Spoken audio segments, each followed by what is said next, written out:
como docente, ¿no? Eh, Voy a hacer una brevísima presentación de ella y les cuento que ella estudió la licenciatura, la maestría y el doctorado en psicología en la Universidad Nacional Autónoma de México y hasta hace unos días se desempeñó como subdirectora de investigación en centros de integración juvenil, donde coordinó y realizó estudios de investigación epidemiológica, evaluativa y de factores y trastornos asociados al consumo de drogas. Desde 2010, hace ya 14 años, es miembro del Sistema Nacional de Investigadores Nivel 1. Ha publicado diversos artículos sobre adicciones en revistas especializadas nacionales e internacionales y es coautora de algunos libros editados por la UNAM, la Universidad de Anáhuac y por la editorial Trillas. Como docente ha colaborado en la maestría de Ciencias Médicas de la Universidad de Anáhuac y en la especialidad para el tratamiento de las adicciones de centros de integración juvenil, así como en diversos cursos y diplomados. Ha sido asesora y coasesora de tesis de maestría y doctorado en la Universidad de Anáhuac y en la Universidad Veracruzana y ha formado parte de diversos comités y grupos científicos especializados como el desaparecido Grupo de Trabajo de Investigación y Formación de Recursos Humanos de la Secretaría de Salud del Distrito Federal, del Comité de Investigación Científica de Centros de Integración Juvenil y del Comité de Investigación de la Cátedra en Adicciones Dr. Jesús Cumate Rodríguez de la Universidad Anáhuac. Asimismo, ha sido miembro de registro de CONACYT de evaluadores acreditados en humanidades y ciencias de la conducta. Pues sin más, muchísimas gracias por aceptar esta invitación, Solveig, y te dejo con tu presentación.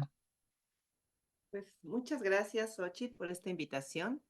Y bueno, esta presentación yo creo que la sacaste de algún currículum que elaboré cuando andaba buscando trabajo o algo por el estilo. Pero bueno, igual muchas gracias. Pues es un gusto para mí estar aquí nuevamente con ustedes. Les comento muy brevemente, cuando la doctora Xochitl me hizo esta invitación, me pidió que presentara alguna investigación relacionada con algún grupo de temas que, bueno, supongo que se consideraban relevantes, ¿no? En el entorno o en el marco, digamos, de lo que es el programa de esta maestría. Y entre estos estaba el de comorbilidad psiquiátrica, así que a mí me pareció que eh, podía presentarles los resultados de un estudio que desarrollé por ahí entre los años 2019, 2022, casi 23, sobre patología dual en usuarios de drogas en tratamiento, en este caso en tratamiento en la modalidad ambulatoria. Si me permiten, voy a compartir una presentación. Ustedes me dicen si ya se ve.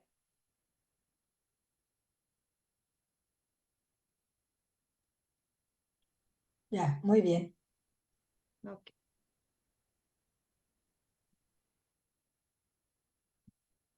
Y bueno, déjenme mover estos cuadritos que siempre me estorban. Quizá, bueno, tenemos que empezar por aclarar a qué nos referimos cuando estamos hablando de patología dual. Como su nombre lo indica, pues finalmente este es un concepto que se refiere a la presencia simultánea de dos trastornos. Y en el campo de las adicciones, estos dos trastornos serían, por un lado, el trastorno por uso de sustancias y, por otro lado, un trastorno psiquiátrico cualquier otro, ¿no? Así de simple, digamos, que es este concepto. Es un concepto que ha sido muy utilizado ya en los últimos años. Yo diría que muy manoseado, pero la verdad es que si nos ponemos a pensar en términos teóricos, en términos conceptuales, tampoco es que proponga nada nuevo, ¿no? Es decir, un trastorno psiquiátrico, a final de cuentas, pues no es una entidad única, ¿no? Una entidad pura que esté perfectamente bien definida. Y en ese sentido, hablar de dos trastornos simultáneos, que además pueden tener, eh, sus causas pueden tener un origen común, o hablar de un mismo trastorno más complejo, pues tampoco es que haga mucha diferencia, ¿no?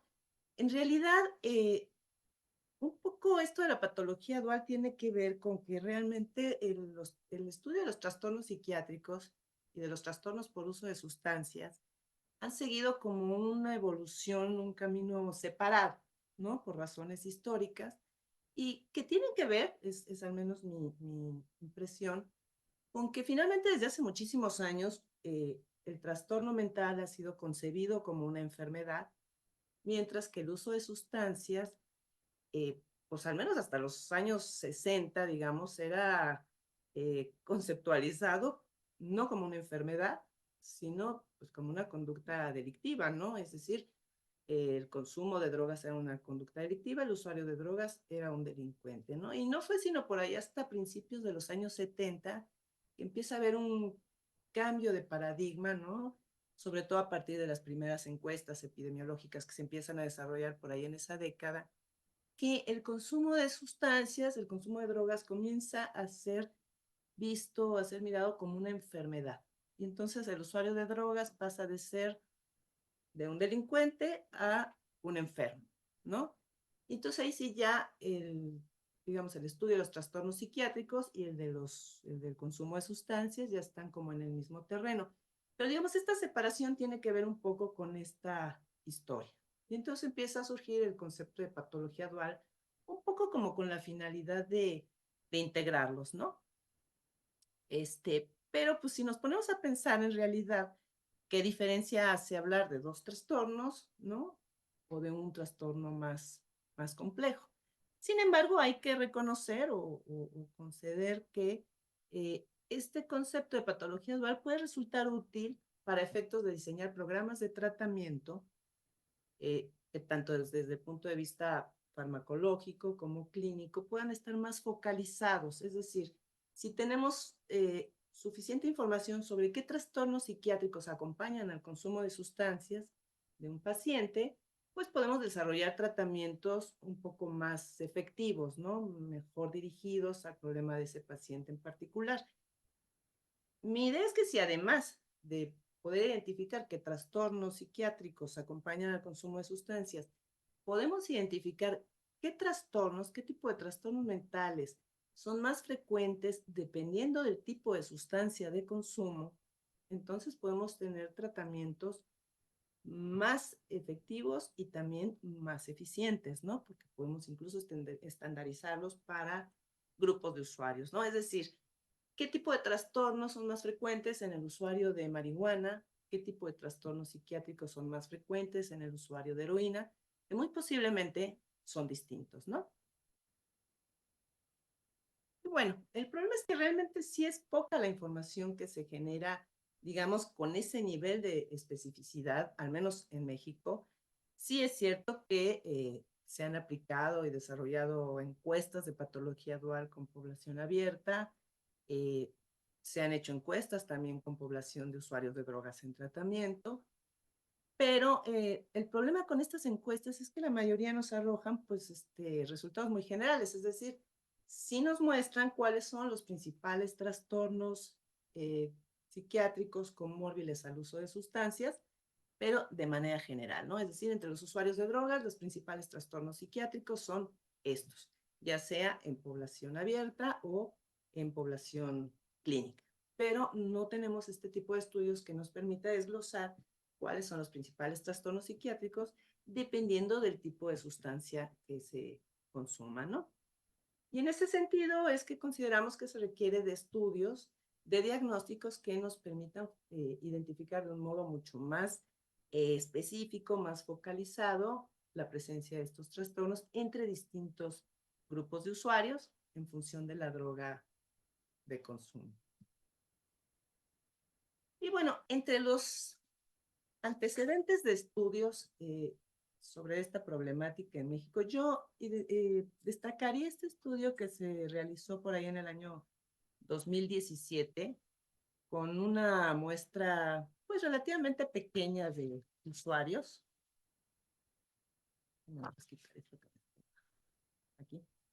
Estamos hablando de una muestra de 148 pacientes, que son pues relativamente pocos, ¿no? De consulta externa. Este fue un estudio que se hizo en centros de integración juvenil, pero únicamente con pacientes de la Ciudad de México. Eran fundamentalmente usuarios de cocaína, de marihuana y de alcohol.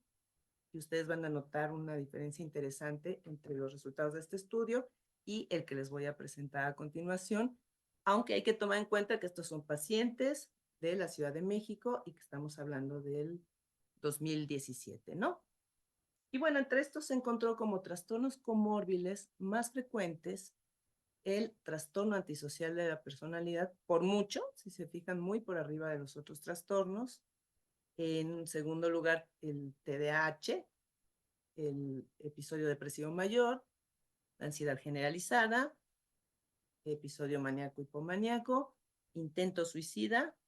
Yo lo separaría y lo manejaría de un modo distinto, pero bueno, el instrumento que utilizan lo incorpora como un subtrastorno entre todos los que evalúa. Y finalmente, el estrés postraumático. Hay que tomar en cuenta que estos son trastornos que se identifican en esta población de pacientes en tratamiento y que, digamos, son resultados globales, es decir, no están desglosados en función de la sustancia de consumo. Y bueno, justamente por esto,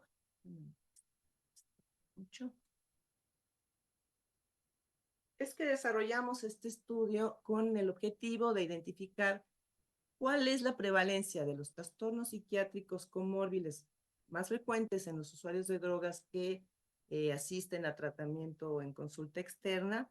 Y de manera específica, lo que nos interesa es identificar la prevalencia de estos trastornos, pero además compararlos según la droga de mayor impacto, es decir, tomando esta variable como la variable de agrupación para hacer estas comparaciones.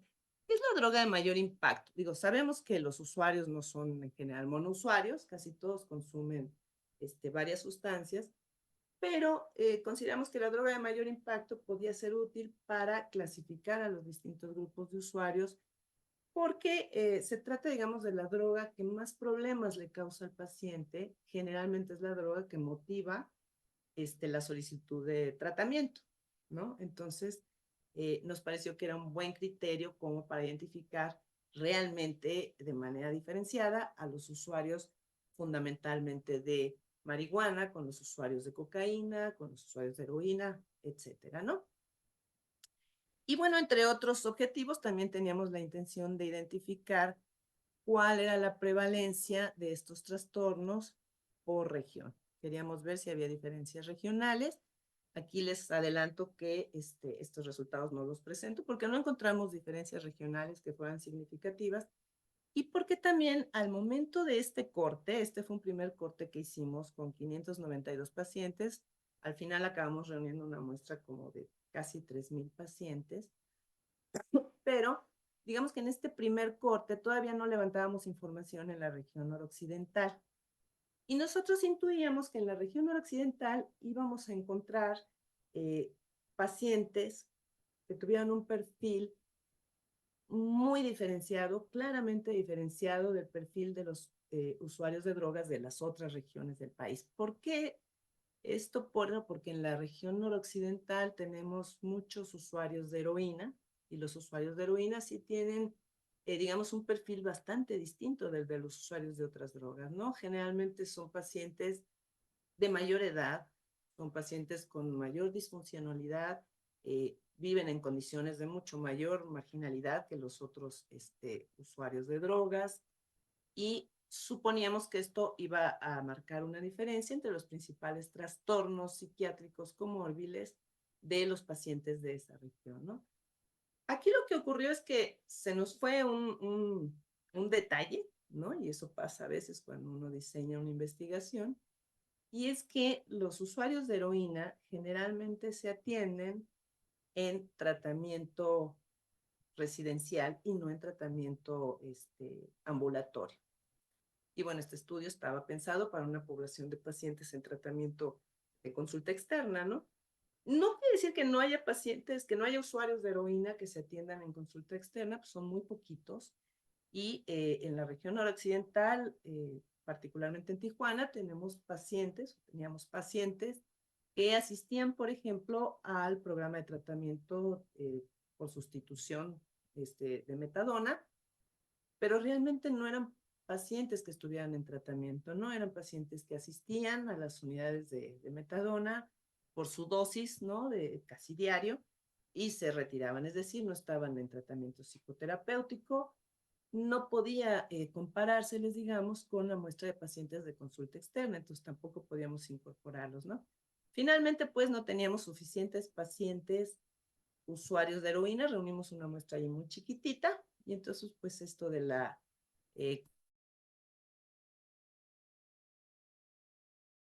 tuvo como mucho sentido, ¿no? Tenemos pues que se trató de un estudio transversal, comparativo y predictivo. Todavía en el momento que hicimos este corte no teníamos análisis de regresión, todavía no teníamos, digamos, predictores. Un poco más adelante les voy a mostrar los que ya tuvimos después con una muestra en particular. Pero bueno, por lo pronto, este estudio se realizó con casi 600 pacientes que fueron atendidos en consulta externa, tanto en forma presencial como en línea. Y este es un dato importante. Les comento que cuando estábamos realizando el levantamiento de información, se nos atravesó la pandemia. Entonces, una buena cantidad de estos pacientes encuestados fueron pacientes atendidos en línea. Y esta circunstancia de que el estudio se realizara en una buena parte durante digamos, esta coyuntura en la que nos encontrábamos en confinamiento por la pandemia, marcó, o creemos que marcó algunos de los resultados y de los hallazgos que obtuvimos al final, ¿no? ¿Qué pacientes se incorporaron en este estudio? Bueno, los que ustedes ven entre los criterios de inclusión que aparecen en azul abajito, se trató de pacientes que presentaran patrones de abuso o dependencia de sustancias, en este caso de alcohol o drogas ilegales. Debían ser pacientes mayores de edad, tener estudios al menos de secundaria y obviamente pues que participaran voluntariamente en este estudio previa firma de un consentimiento informado. Y bueno, se dejó fuera a los pacientes que consumían exclusivamente tabaco, que tuvieran un patrón de consumo experimental, es decir, tenían que presentar un patrón de abuso o dependencia, o que presentaran algún nivel de deterioro cognitivo o incluso demencia.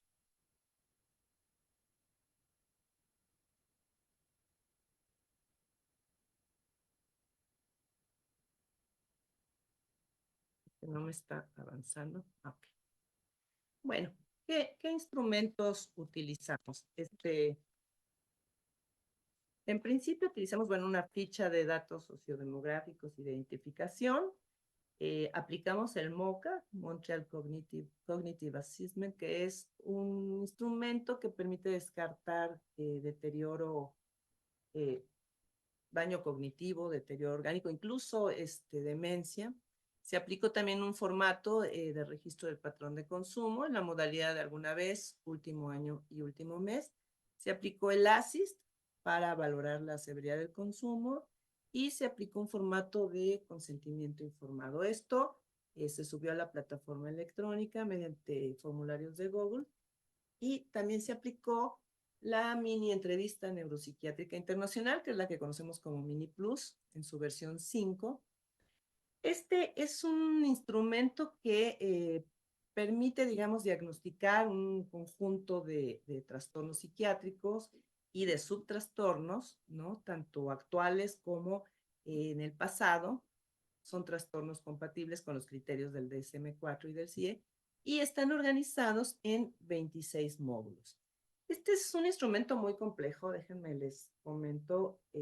Tiene un montón de preguntas condicionadas, da muchos saltos. Por ejemplo, nos señala si en la pregunta 1A y 1B se contestó sí, entonces sáltate a la pregunta 5. Si tuvo más de 4 puntos entre las preguntas 1 a 5, entonces sáltate incluso al módulo tal, ¿no? Entonces es bastante complejo. Y pues eso nos llevó a tomar una decisión.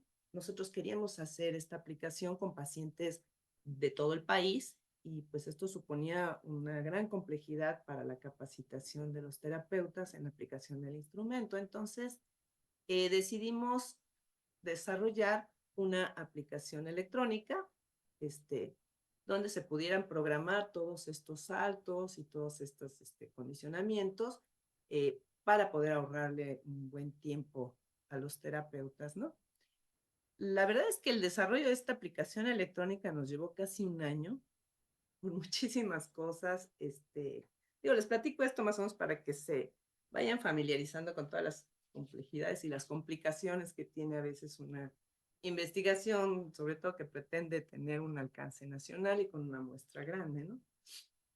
Eh, había una gran, eh, había mucho movimiento de personal en el área de sistemas y entonces cuando por fin el chico que nos estaba apoyando con el desarrollo del instrumento ya se había familiarizado con él y estaba programando muy a gusto y llevaba 3, 4 módulos, llegaba otro chico de sistemas, había mucha rotación en esa área, entonces esto nos supuso pues tener que reunirnos con ellos, volver a empezar, esperar a que se familiarizaran con la lógica del instrumento y obviamente pues también teníamos que probar que funcionara, que los saltos que tenía que dar el instrumento fueran los correctos en la aplicación. Teníamos que checar cuál era el output, ¿no? Los resultados que nos mostraba finalmente en la base del instrumento. Y entonces esto nos llevó muchísimo tiempo, pero la verdad es que valió la pena. Se ganó muchísimo tiempo en términos de el tiempo de aplicación que suponía para los terapeutas. De hecho, cuando terminamos ya con el levantamiento de información, algunos terapeutas nos decían que sí podían seguir utilizándolo porque para ellos pues suponía una herramienta diagnóstica de mucho apoyo para su tratamiento, ¿no? Por supuesto no había problema con eso, pero bueno, esta es la historia de la aplicación electrónica del Mundo Plus, ¿no? Bueno, ¿qué fue lo que encontramos en este primer corte del que les estoy platicando? Aquí logramos captar una muestra de casi 600 pacientes, eh, más o menos 3 de cada 4 eran hombres, lo que responde a la razón hombres-mujeres que encontramos generalmente en las unidades de atención, con una edad media de 31 años y una desviación de 10 años. ¿Cuáles fueron las principales drogas de mayor impacto reportadas por los pacientes? Fíjense, a diferencia del otro estudio, donde las principales drogas de consumo fueron cocaína, marihuana y alcohol, aquí tenemos, y en este orden, alcohol, metanfetaminas y marihuana. Hay que tomar en cuenta, como les decía, aquel fue un estudio realizado con una muestra captada en la Ciudad de México y este está basado en una muestra a nivel nacional. Y bueno, aquí, por ejemplo, las metanfetaminas ya tienen una proporción muy alta porque, por ejemplo, la región noroccidental tiene un consumo de metanfetaminas muy elevado, no es tan alto en la Ciudad de México, pero también esto se debe a que este levantamiento se realizó varios años después que el otro y aquí ya se puede apreciar el incremento en el consumo de metanfetaminas que ha sido tremendo en los últimos años. Y finalmente también hay que tomar en cuenta que aquí lo que estamos valorando es la droga de mayor impacto que reportan los pacientes, es decir, la droga que más problemas les causa, la droga por la que solicitan tratamiento. Y en el otro caso, eran simplemente las sustancias de consumo reportadas, ¿no? Es decir, un mismo paciente incluso podía estar en varios grupos, ¿no? Y bueno, tenemos alcohol, metanfetaminas y marihuana, en menor medida crack, coca e inhalables, tabaco y benzos, y ya un poquito más abajo, bueno, bastante más abajo, anfetaminas, opiáceos y alucinógenos. Si se fijan, sí alcanzamos a conseguir ahí un pequeño grupo de usuarios de heroína, pero fueron realmente muy poquitos, ¿no? Y bueno, ¿cuáles fueron los principales trastornos actuales, es decir, reportados eh, en los últimos 30 días por los pacientes? Esto es en la muestra total, todavía sin este desglose por sustancia o por droga de mayor impacto que les mencionaba. Y bueno, aquí empezamos a ver ya algunas diferencias con ese estudio antecedente. Eh, lo primero, pues evidentemente es el trastorno antisocial de la personalidad, igual que en el estudio anterior. Esto tampoco nos dice nada nuevo. Sabemos que los usuarios de sustancias tienden a tener con mucha frecuencia a presentar trastorno antisocial de la personalidad. Y esto sí nos llamó la atención, seguido de agorafobia y de fobia social, ¿no? ¿Por qué tan altas las fobias en esta muestra? Creemos que una posible explicación justamente es el hecho de que se nos atravesó la pandemia, de que se levantó esta información en esa coyuntura del confinamiento y creemos que la agorafobia y la fobia social pudieron haber estado muy relacionados, sobre todo en el levantamiento que se realizó entre marzo y junio del 2020, ¿no? Que la gente estaba en esa primera época de aislamiento, de encierro y de mucho miedo de salir a la calle. Y bueno, tenemos en tercer lugar, y esto también nos llamó muchísimo la atención, el trastorno dismórfico corporal. Después ya tenemos el episodio depresivo mayor, este no es de llamar tanto la atención en usuarios de drogas, el episodio depresivo mayor con síntomas melancólicos, luego tenemos estrés postraumático, hasta aquí, digamos, nada que sorprenda mucho. Y ya en porcentajes un poco más bajos, el trastorno bipolar, aquí el TDAH ya aparece mucho después, psicosis inducida por sustancias, tampoco nada novedoso, episodio maníaco y episodio mixto de ansiedad y depresión. Más o menos en este orden es que se presentaron los principales trastornos en esta muestra.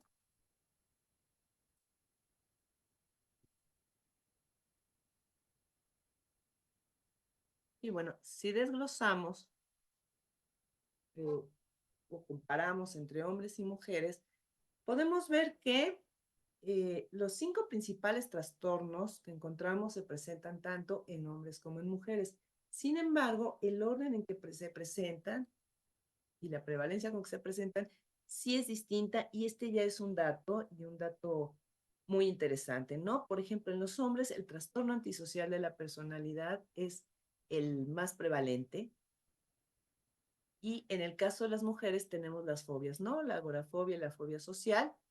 Y en tercer lugar, el trastorno dismórfico corporal, mientras que los hombres este trastorno ocupa el quinto lugar. Es decir, pareciera que es un trastorno mucho más frecuente en las mujeres y estamos hablando de casi el doble, ¿no? 15% contra 8%.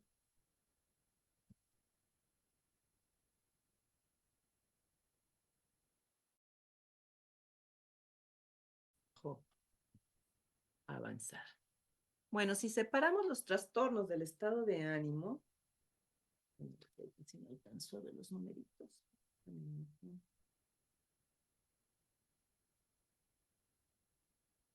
Bueno, aquí qué es lo que vemos. Casi la mitad de los pacientes, y este es un dato realmente preocupante,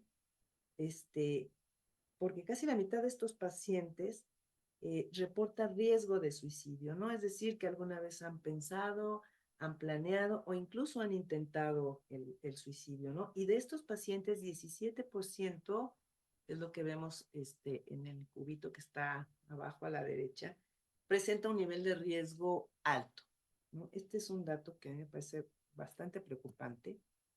Y bueno, si comparamos estos trastornos por género, vamos a ver que en general se presentan con mucho mayor frecuencia entre las mujeres, ¿no?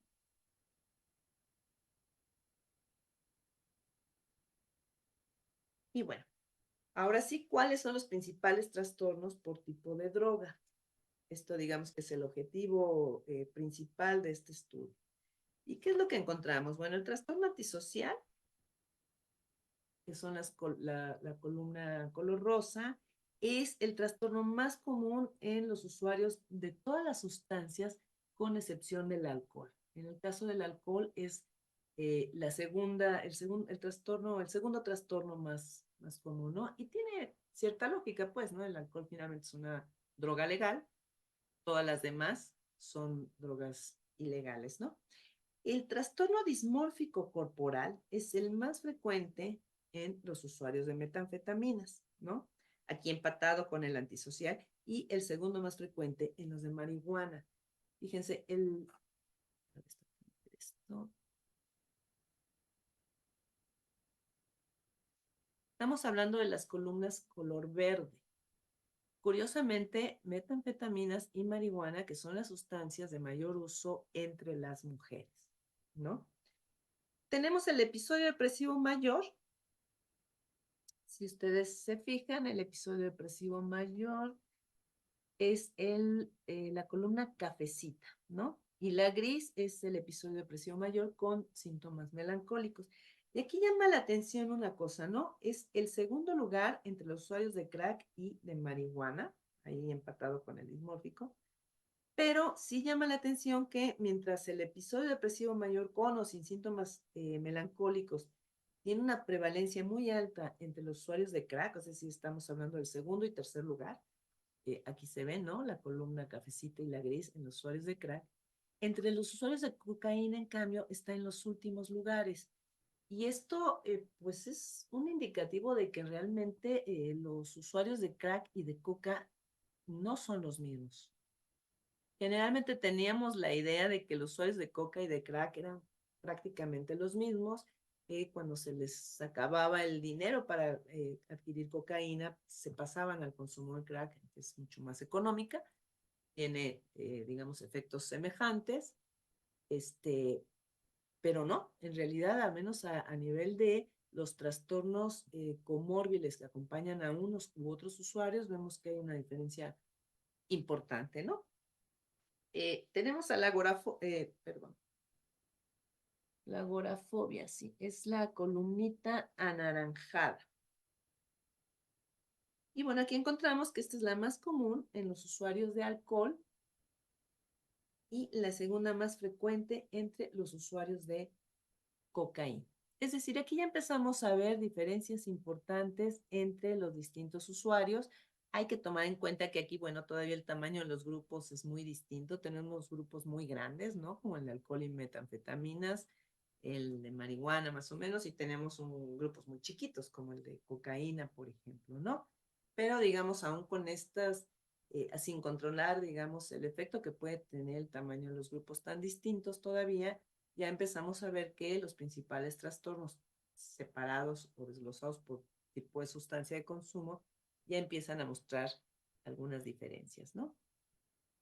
¿Qué podemos concluir de aquí? Bueno, en primer lugar, aunque todavía no contábamos aquí con algunos grupos de usuarios, como les decía, nos faltaba todavía el de heroína, y les decía, incluso sin controlar el efecto del tamaño distinto de los grupos, pues ya se puede comenzar a distinguir que hay diferencias entre los trastornos de los usuarios de distintos tipos de drogas, ¿no?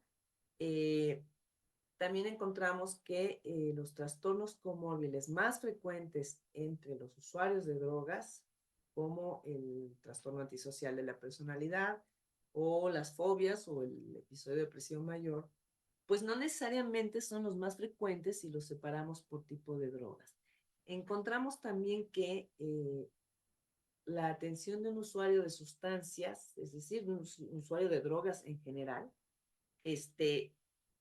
nos obliga a tomar en cuenta, al menos desde el punto de vista terapéutico, que nos vamos a encontrar con que 1 de cada 4 hombres presenta un trastorno antisocial de la personalidad.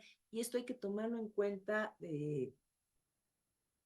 previo al tratamiento porque finalmente sabemos bien que el trastorno antisocial de la personalidad supone que el paciente es mucho menos permeable al tratamiento, ¿no? Es decir, sabemos que para empezar llegan a tratamiento con una mucho menor demanda de tratamiento o es más difícil que desarrollen la demanda de tratamiento, es más difícil que establezcan una relación transferencial adecuada con el terapeuta que favorezca el desarrollo del tratamiento. Y esto hay que tomarlo en cuenta porque estamos hablando pues, del 25% de los pacientes, hombres sobre todo, que solicitan tratamiento por uso de sustancias. Y en el caso del trastorno dismórfico corporal, vemos que es el más común entre las mujeres, y estamos hablando de 1 de cada 4 mujeres, por lo que consideramos que, bueno, es un elemento que hay que tomar en cuenta cuando se les atiende, sobre todo aquellas que consumen metanfetamina, ¿no? Porque es entre quienes es más frecuente este trastorno. Y finalmente, bueno, creemos que hay que prestar especial atención a las señales de trastornos depresivos, sobre todo en los usuarios de cocaína, donde vimos que son especialmente altas, y porque en general, pues como se ha visto en la población de usuarios de drogas, el riesgo suicida es considerablemente alto, ¿no? Y bueno, para complementar un poco esta información, bueno, esta era un poquito la idea de hacia dónde íbamos en ese momento. Les quiero presentar algunos datos justo a raíz de lo que encontramos con este estudio previo. Sí nos llamó mucho la atención qué pasaba con el trastorno dismórfico corporal, que es muy alto, en el caso sobre todo de las mujeres, ¿no? Y de las mujeres usuarias de metanfetaminas. Entonces, la idea de este estudio, que fue como derivado del otro, y que ya se hizo con un segundo corte, es decir, aquí ya teníamos casi 1,200 pacientes encuestados, era comparar la presencia del trastorno dismórfico eh, con otros trastornos psiquiátricos, separando al grupo que presentaba trastorno dismórfico con todos los demás pacientes, ¿no? Y queríamos comparar cuál era la prevalencia de este trastorno por sexo. Queríamos ver si había posibles predictores además del trastorno dismórfico. Para esto, bueno, nos basamos en el mismo estudio, ¿no? Con un diseño transversal comparativo, con esta misma encuesta en línea. Y bueno, les platico de entrada qué es lo que estamos entendiendo por trastorno dismórfico corporal. El trastorno dismórfico es como una preocupación, es un trastorno de tipo obsesivo compulsivo, pero que supone como una distorsión cognitiva sobre algún aspecto de la apariencia física, ¿no? Es decir, hay una preocupación extrema por algún defecto físico que puede existir o puede ser imaginario, pero eh, no es muy perceptible para los demás y sí llega a extremos casi delirantes, pues, ¿no? Este es el trastorno dismórfico corporal. Como habíamos visto, ¿es esto? En este corte, donde ya tenemos 1,189 pacientes, encontramos que un 8% de los pacientes presenta trastorno dismórfico corporal. Es el sexto lugar en la población completa de pacientes, ¿no? Después de, obviamente, del episodio depresivo mayor, del trastorno antisocial de la personalidad, de las fobias, ¿no? Agorafobia y fobia social, y del trastorno distímico.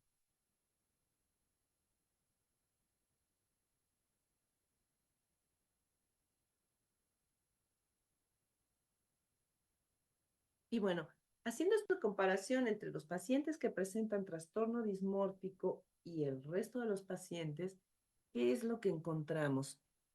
Para empezar, si ustedes ven todos los datos que están en naranja, corresponden a los pacientes con trastorno dismórfico, los datos en azul corresponden a los pacientes, al resto de los pacientes, y por lo pronto encontramos que hay una mucho mayor proporción de mujeres entre los pacientes que presentan trastorno dismórfico corporal que en el resto de los usuarios de drogas, ¿no? También tenemos una menor edad, es ligera la diferencia, pero suficiente para ser estadísticamente significativa. Hay también más solteros entre quienes tienen trastorno dismórfico, menos pacientes que viven en pareja o que se han separado o divorciado que con el resto de los pacientes.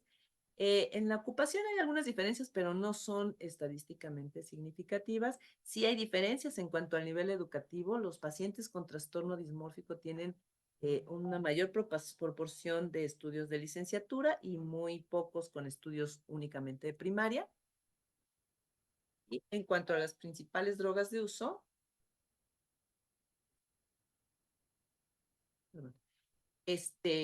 fíjense, este es un dato interesante, ¿no? Entre los pacientes usuarios de drogas en general, vemos que las sustancias de mayor consumo son alcohol, marihuana y metanfetaminas. No las drogas de mayor consumo, perdón, las drogas de mayor impacto, ¿no? Es decir, por las que asisten a tratamiento, las que más problemas les causan. Mientras que entre los pacientes con trastorno dismórfico, las drogas de mayor consumo son metanfetaminas, seguidas de alcohol y de marihuana. Es decir, un patrón más parecido al que encontraríamos en pacientes mujeres.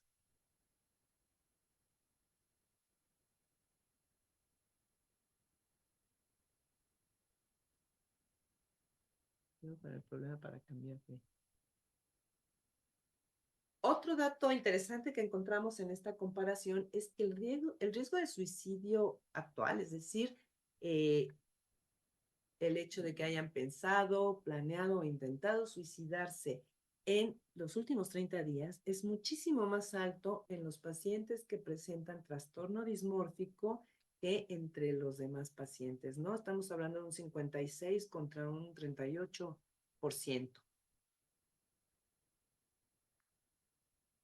Y bueno, estos son algunos trastornos, digamos, que son más frecuentes entre los pacientes que presentan trastorno dismórfico corporal.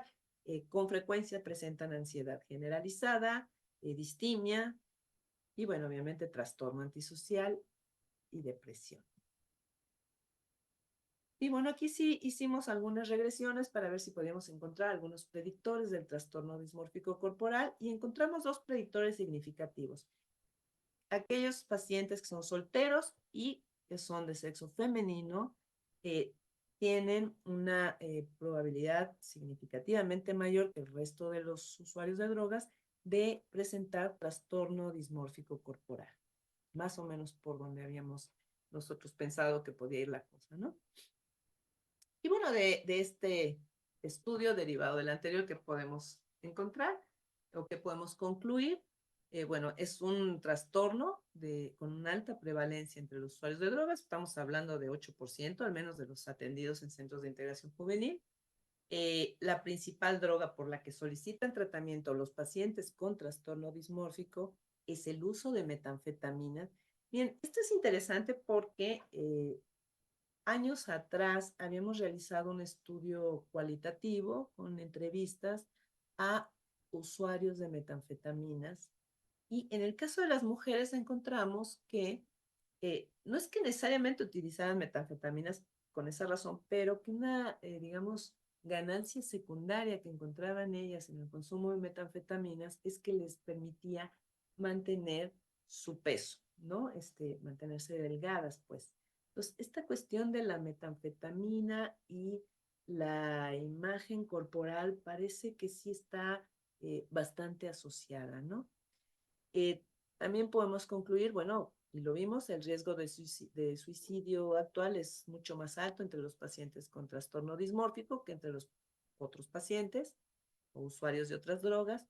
Y bueno, consideramos que por todo lo anterior, pues el tratamiento de los usuarios de metanfetaminas debe tener en cuenta y descartar la posible presencia de este trastorno y en su caso, si la hay, pues considerarla para el plan de tratamiento, ¿no? Y bueno, pues no sé si me fui rápido o me tardé mucho. Entiendo que sí nos quedó por ahí un tiempito para preguntas. Perdón, muchísimas gracias. Solveig, realmente muy interesante el trabajo. Creo que aunque nuestra maestría no es una maestría de investigación, sino una maestría profesionalizante, constatamos una vez más que la investigación nos nutre justamente en el trabajo que ustedes o la mayoría de ustedes están ya realizando en campo, ¿no? Y que en sus campos profesionales. Entonces, quisiera abrir una pequeña ronda de preguntas, preguntarle antes a la doctora Solveig si tiene disposición de que si alguno quiere profundizar en algún tema, alguna pregunta relacionada con esta investigación, pudiera escribirte y de cualquier manera abrir una pequeña ronda de preguntas considerando, bueno, pues que ya estamos a punto de irnos a comer, ¿no? Entonces, si alguien quiere hacer una pregunta o comentario, pues por favor, ahora sí que levante la mano.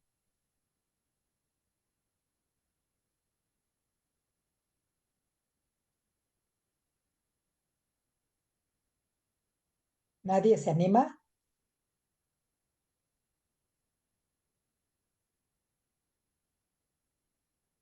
Ya tienen hambre todos, yo creo. Pues yo sí tengo alguna pregunta. A mí me gustaría saber en esta primera, ¿en qué año se hizo la primera parte? Cuando tenían los 500 y pico de participantes. ¿Y por qué no se incluyó el sureste Mira, en ese esa primer parte? corte, sí, ese primer corte se hizo por ahí de 2021, más o menos mediados de 2021.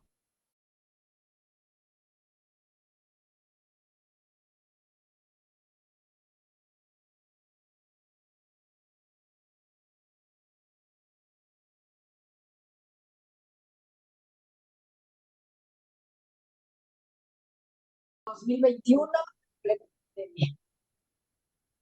No sé si se alcanzó a escuchar que sí se incorporó a la región sur-sureste, que es una misma para efectos administrativos en CIJ, y también la región noroccidental. Al final, es decir, se incorporaron todas las regiones, ¿no? Al final reunimos una muestra de Ok, 3,000 pacientes contra los 500 y cacho, casi 600 que llevábamos en este momento, ¿no? Y ese primer corte se hizo, me parece que a mediados de 2021. ya. Eso me llamaba la atención y me parece muy interesante esta asociación con el tipo de drogas. Y bueno, por supuesto queda siempre la pregunta de qué fue primero, ¿no? A lo mejor Ah, no es tan importante, pero no, yo sí creo que es importante, porque a lo mejor si tuviéramos la certeza de que es el resultado del consumo, ¿no? Esta confluencia, a lo mejor pudiéramos, no sé, desarrollar estrategias preventivas más, más enfocadas, más afiladas hacia ese objetivo, ¿no? De que si ya hay mira, perdón. No, te escuchamos. Sí, no, sin duda hay trastornos que son claramente resultado del consumo de sustancias, ¿no? Hay, digamos, psicosis inducida por el uso de sustancias, por ejemplo, ¿no? Pero en general, yo creo que la mayor parte de estos trastornos y ese problema de separar artificialmente el trastorno por uso de sustancias con otros trastornos mentales, en general responden u obedecen o son el resultado de causas comunes, ¿no? Claro, Yo creo que tampoco tiene tanta importancia incluso que fue primero el huevo o la gallina, excepto en algún tipo de trastornos donde efectivamente claramente son un efecto del consumo de sustancias, ¿no? sí. Montserrat, ¿tienes alguna pregunta? Si quieres abrir tu micrófono y tu cámara. Sí, gracias, doctora. Sí, Buenas tardes a todos. Soy Montserrat, egresada de la maestría. Doctora Solveig, buenas tardes. Tengo una duda. Me parece muy interesante cómo a lo largo de los hallazgos de su investigación usted reporta que se encuentran diferencias en aspectos, por ejemplo, como el estado civil, la ubicación geográfica, incluso la escolaridad. Y me llama mucho la atención cómo es que puede estar influenciando el estilo de vida o la cultura en estos grupos o en estos hallazgos que usted encontró. Y me gustaría preguntarle si en algún momento de la investigación se pudo pues medir, ¿no?, el impacto de la cultura o del estilo de vida en el comportamiento de estos grupos, si se hizo, con qué instrumento se realizó, o en caso de que no se hubiera realizado, si usted considera oportuno que se midieran esos aspectos. Gracias. Creo que sería muy interesante. Mira, no se analizaron, digamos, relaciones de tipo causa-efecto. Es decir, lo que encontramos no son relaciones causales, simplemente encontramos ciertos elementos de tipo sociodemográfico, cultural y demás que están más asociados con un grupo poblacional determinado, que en este caso eran usuarios que eran personas que presentaban trastorno dismórfico corporal. Creo que muchas de las cosas que encontramos tienen más que ver incluso con la cuestión de género, es decir, eran mujeres, ¿no? Las mujeres, este, eran mujeres con mayor nivel de escolaridad, con mayor preocupación, pues, por las cuestiones corporales, físicas, es decir, problemas mucho más asociados con el género en este caso. Pero bueno, no encontramos relaciones causales, es decir, aquí lo único que encontramos fueron asociaciones, ¿no? En ese sentido. Y lo único que podemos considerar que fueron, que se encontraron como elementos predictores del trastorno dismórfico fueron justamente el género. Y yo creo que aquí sí hay un elemento cultural importantísimo atravesado en el hecho de que el ser mujer fuese un predictor mucho más significativo de desarrollar trastorno dismórfico corporal que el ser hombre, por ejemplo, ¿no? Pero en general no es el tipo de relaciones que buscamos, pues, o que encontramos relaciones causales, ¿no? Gracias. Pues muchas gracias. Si no hay otra pregunta, quisiera pedirles que prendan todas sus cámaras para tomar una foto. Necesitamos evidencia.